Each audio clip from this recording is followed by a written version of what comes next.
Don't care, আপনারা I don't care, আমি জিয়া রহমানের নামে বলিনি। আপনি যে কথাটা বললেন, আপনি আপনি অ্যাকুরেট না জানি একটা কথা বলেছেন। আপনার কি মনে হয়? আপনার সঙ্গে আমি কথা বলতেছি, শোনেন। আজকের শেখ মুজিবুর রহমানের মাথায় কি প্রস্তাব করা হয়েছে? 32 নম্বরে কি আগুন জ্বালাই দিয়েছে? তা জিয়ার রহমানের মাথায় প্রস্তাব করবে না, তার গ্যারান্টি আপনি দিতে পারবেন? এই যে বাঙালি আছে, নিকৃষ্ট বাঙালি, এদের না আছে বুক না আছে পাছা। এরা 2 টাকার দায় মায়ের গহনা চুরি করতে পারে, 2 টাকার দায় বাপের বাজারের ভিতরে চল মারতে পারে। এত সেই বাঙালি যদি শেখের মাথায় প্রস্তাব করতে পারে, তা জিয়ার রহমানের মাথায় যে প্রস্তাব করবে না, এই গ্যারান্টি তারেক রহমান দিক।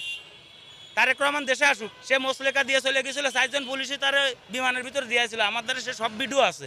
সে কি নিজেতে মোসলেকা দিছিল? তারে মোসলেকা দিতে কইল।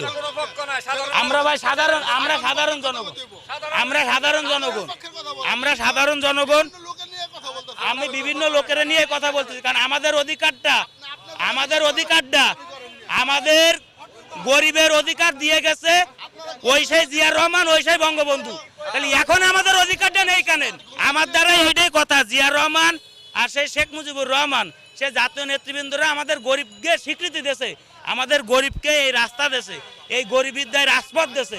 তাহলে আজকের কেন সেই গরিব রাস্তায় না খেয়ে মরবে? গরিবের কেন চিকিৎসা হবে না? এক ডক্টর ইউনূস আসার পরে